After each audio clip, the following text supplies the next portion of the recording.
अस्सलामुअलैकुम dear student, how are you. आज हम बायोलॉजी के हवाले से चैप्टर नंबर 3 और पेज नंबर 37। टॉपिक हमारा है 5 kingdom classification system. 5 kingdom classification system. इससे पीछे हमने इस वाले लेक्चर में, प्रीवियस लेक्चर में हमने 2 किंगडम और 3rd किंगडम के बारे में डिस्कशन की थी और आज हम 5 किंगडम क्लासिफिकेशन सिस्टम के बारे में डिस्कशन करेंगे। आज का लेक्चर हमारा 5 किंगडम के ऊपर है। तो 5 किंगडम से पहले एक छोटा सा शॉर्ट क्वेश्चन है। इन 1937 each atom suggests the term of prokaryotes to describe the bacteria and eukaryote to describe the plant and animal cells। 1937 के अंदर each atom साइंटिस्ट हैं, टैक्सोनॉमिस्ट हैं, तो उन्होंने 2 टर्म इंट्रोड्यूस कराए, प्रोकैरियोट्स और यूकैरियोट्स। प्रोकैरियोट्स डिस्क्राइब करती हैं बैक्टीरिया को, यानी बैक्टीरिया के लिए उसने टर्म यूज की प्रोकैरियोट्स। और दूसरे नंबर पे है eukaryotes to describe the plant and animal cells. पीछे वाले 2 किंगडम और 3rd किंगडम के अंदर ये 2 ड्रॉबैक्स दोनों के अंदर आ रहे थे कि प्रोकैरियोट्स और यूकैरियोट्स के डिफरेंस के बारे में कोई चीज़ वहाँ क्लियर नहीं की गई थी। तो यहाँ 5 किंगडम के अंदर आके इस चीज़ को क्लियर किया गया है।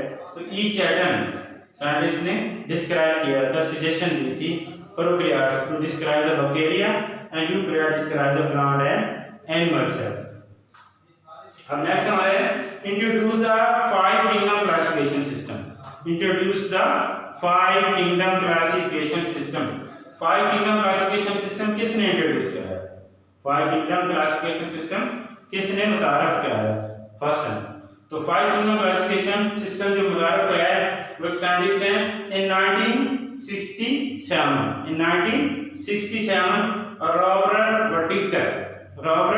Whittaker introduce the 5 kingdom classification system. किसने इंट्रोड्यूस कराया 5 किंगडम? रॉबर्ट व्हिटेकर ने। कब कराया? 1967 के अंदर रॉबर्ट व्हिटेकर ने 5 किंगडम क्लासिफिकेशन सिस्टम को इंट्रोड्यूस किया।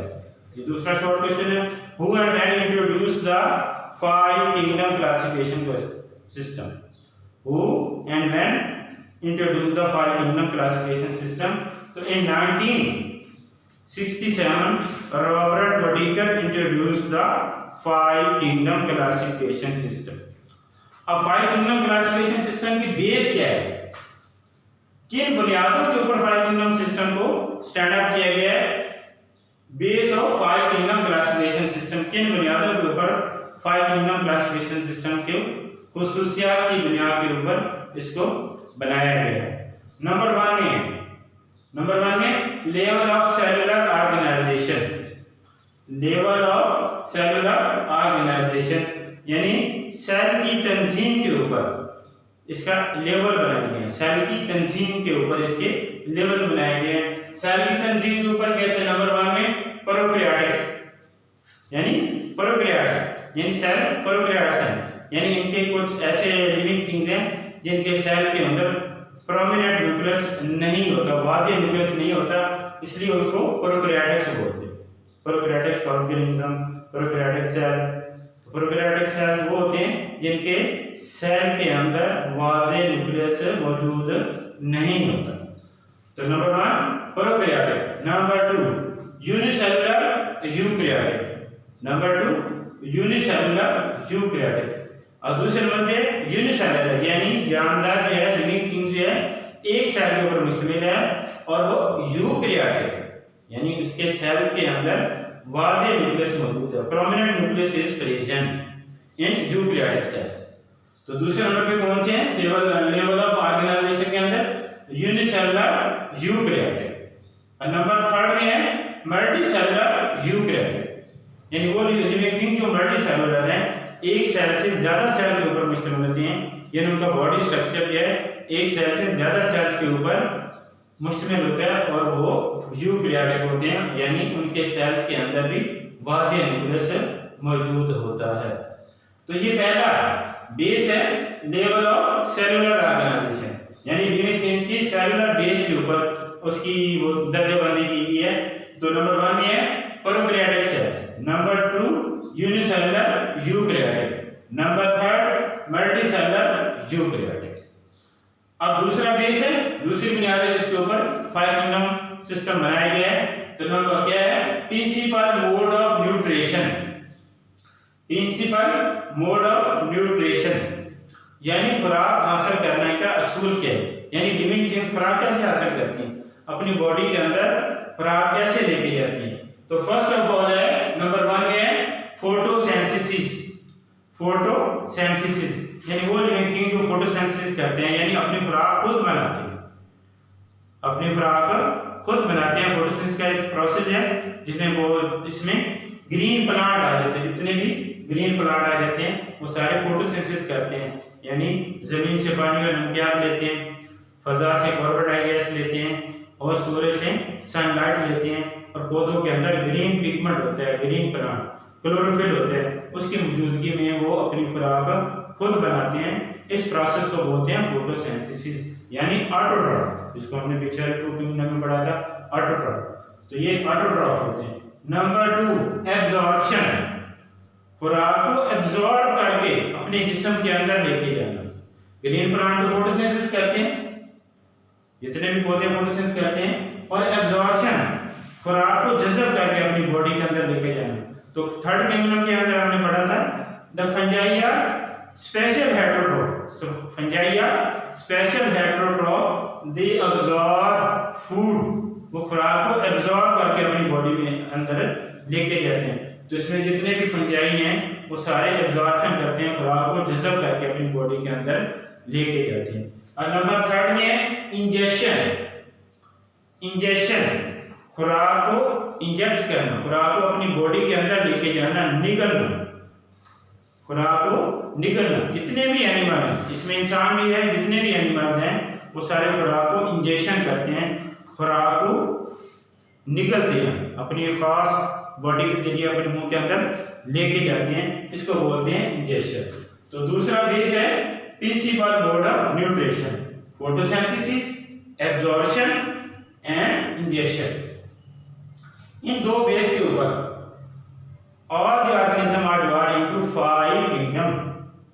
Number 1 kingdom Monera, number 2 kingdom Protista, number 3 kingdom Fungi, and number 4 kingdom Plantae, and number 5 kingdom Animalia.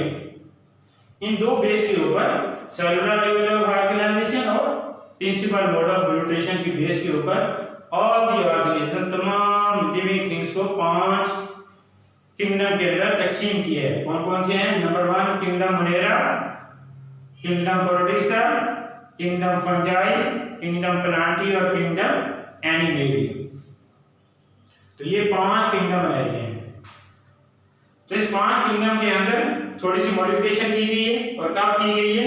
इन 1988 के अंदर। इन 1988 के अंदर मार्गलस और श्वार्ट्ज, ये 2 साइंटिस्ट हैं, मार्गलस और श्वार्ट्ज, इन्होंने 5 किंगडम के अंदर थोड़ी सी जो रॉबर्ट कर रहे हैं 5 किंगडम पेश किया, उसके अंदर थोड़ी सी उन्होंने तब्दीली की। कौन सी? They consider genetic along cellular organisation, they consider genetic along cellular organisation, यानी कि डीएनए बेस के ऊपर जानदारों की अंदर थोड़ी सी उसने तब्दीली की। और दूसरे नंबर पे mode of nutrition and classification, और मोड ऑफ न्यूट्रिशन और क्लासिफिकेशन की बुनियाद के ऊपर उन्होंने ये 2 थोड़ी सी उन्होंने 5 किंगडम के अंदर थोड़ी सी मॉडिफिकेशन की, थोड़ी सी तब्दीली की। लेकिन 5 किंगडम जो रॉबर्ट डिकन ने तजवीज़ किए थे, kingdom Monera, protista, fungi, Plantae और एनिमेलिया, ये वैसे के वैसे उसने रहने दिए, इसके अंदर उसने कोई चेंजिंग नहीं की। सिर्फ जेनेटिक बेस के ऊपर और न्यूट्रिशन बेस के ऊपर थोड़ी सी मॉडिफिकेशंस की। अब नेक्स्ट हमारा टॉपिक है किंगडम मोनेरा के जनरल कैरेक्टर, हम डिस्कस करेंगे। सिर्फ किंगडम मोनेरा के थोड़े से कैरेक्टर जो हैं, जनरल कैरेक्टर्स हैं, वो आज वाले टॉपिक्स के अंदर डिस्कस करेंगे।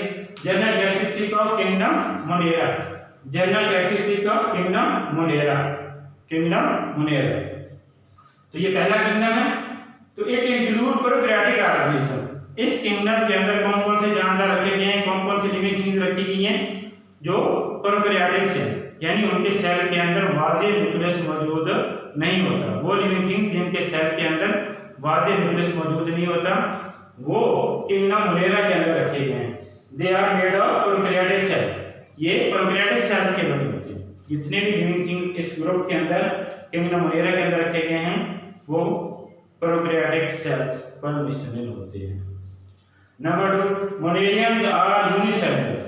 मुनेरियंस आर यूनिसेलुलर, यानी किंगडम मुनेरा के अंदर जितने भी लिविंग थिंग्स हैं वो सारे के सारे यूनिसेलुलर होते हैं, मल्टीसेलुलर नहीं होते। इस चीज का खास ख्याल रखना है कि किंगडम मुनेरा के अंदर सिर्फ और सिर्फ यूनिसेलुलर लिविंग थिंग्स होते हैं और वो भी प्रोकैरियोटिक्स होती हैं, यूकैरियोटिक्स नहीं होती। इस चीज का खास ख्याल रखना है। Monerans are unicellular.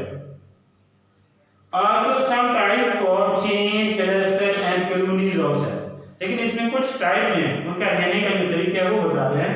Also some type for chain, chain बना के रहते हैं, जैसे चेन होती है एक कोड़ी के साथ दूसरी कोड़ी जुड़ी होती है, इस तरह चेन्स बनी होती है, जिस तरह आप चेन देखी होगी। दूसरे नंबर पे क्लस्टर, क्लस्टर गुच्छा बना, जैसे अंगूरों का गुच्छा होता है, खजूर का होता है, केले वगैरह का गुच्छा बना होता है, तो इस तरह गुच्छा बना के रहते हैं। और तीसरे नंबर पे कॉलोनीज ऑफ सेल, यानी कॉलोनी बना के रहते हैं, यानी हर सेल अपनी जिंदगी गुजारता है लेकिन रहते भी हैं वो कॉलोनी बना के, यानी इकट्ठे सेल रहते हैं। जिस तरह हम कॉलोनी बना के रहते हैं तो इस तरह ये इकट्ठे रहते हैं, कॉलोनीज वगैरह बना के रहते हैं।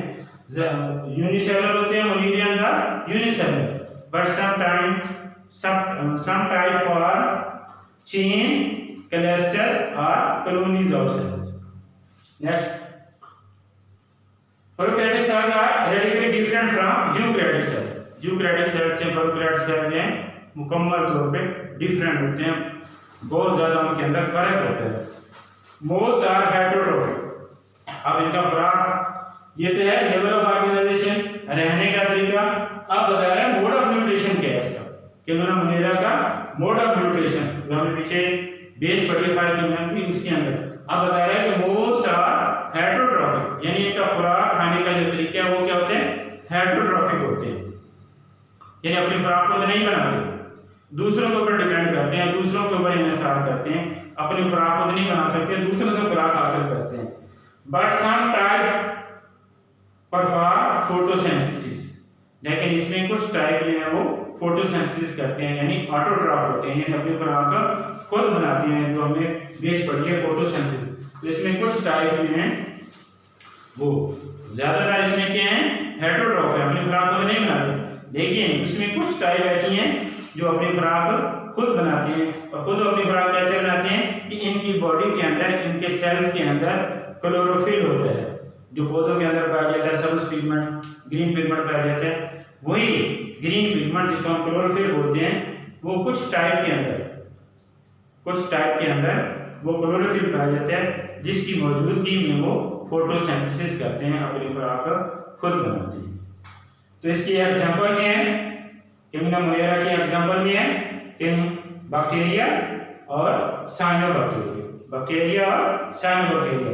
बैक्टीरिया जो है ये हेटेरोट्रॉफ है, खुराक के वाले हैं दोनों प्रोकैरियोट, इसमें कोई भी हेटेरोट्रॉफ नहीं है। तो इसमें बैक्टीरिया जो है ये क्या कहते हैं, हेटेरोट्रॉफ, अपनी खुराक खुद नहीं बनाता। और साइनोबैक्टीरिया ये ऑटोट्रॉफ, यानी अपनी खुराक खुद बनाता है। साइनोबैक्टीरिया इसके अंदर क्लोरोफिल पाए जाते हैं, इसलिए अपनी खुराक खुद बनाता है। तो ये दो तरह के लिविंग थिंग के एग्जांपल हमने दी किंगडम मुनेरा के अंदर। तो किंगडम आज हमने जो डिस्कशन की है, तो 5 किंगडम क्लासिफिकेशन सिस्टम के बारे में आज हमने डिस्कशन की है।